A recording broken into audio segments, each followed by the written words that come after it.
If you read about yourself all the time and people tell you you're wonderful and you surround yourself with people who aren't honest, the ego is a very dangerous thing and should be kept in a box under the bed. My dad was an amazing artist, but he wasn't allowed to fulfill that dream because I think his parents felt that being a cartoonist or an illustrator wasn't a proper job. So he had to work in his father's butcher's.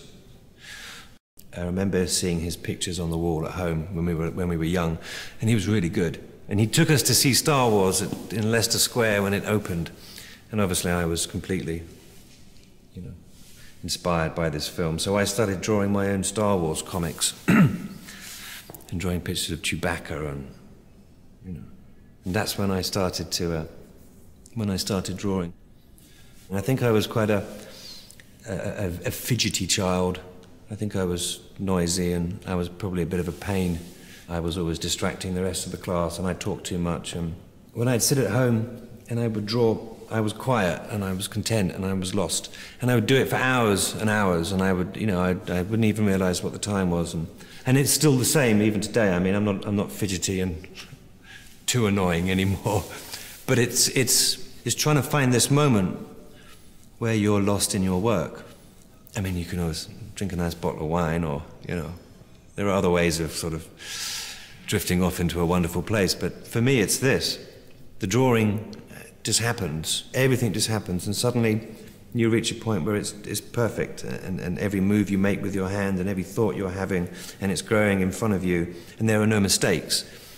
And this is a wonderful, for an artist, this is a wonderful place to be.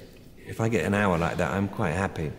But then you say, I'm not so selfish. I used to read that Picasso, not that I'm comparing myself to Picasso, but he used to have a rule that when he went to his studio and he shut his door, nobody was allowed to interrupt him. It didn't matter what was happening. Nobody should interrupt him.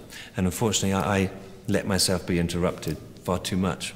It's ridiculous the amount of barriers you subconsciously build up for yourself before you can get started on the thing that you're really passionate about, But I can't start until the washing up's done, and I should change the cat litter, and then by the time you're ready to start, you're the moment's gone.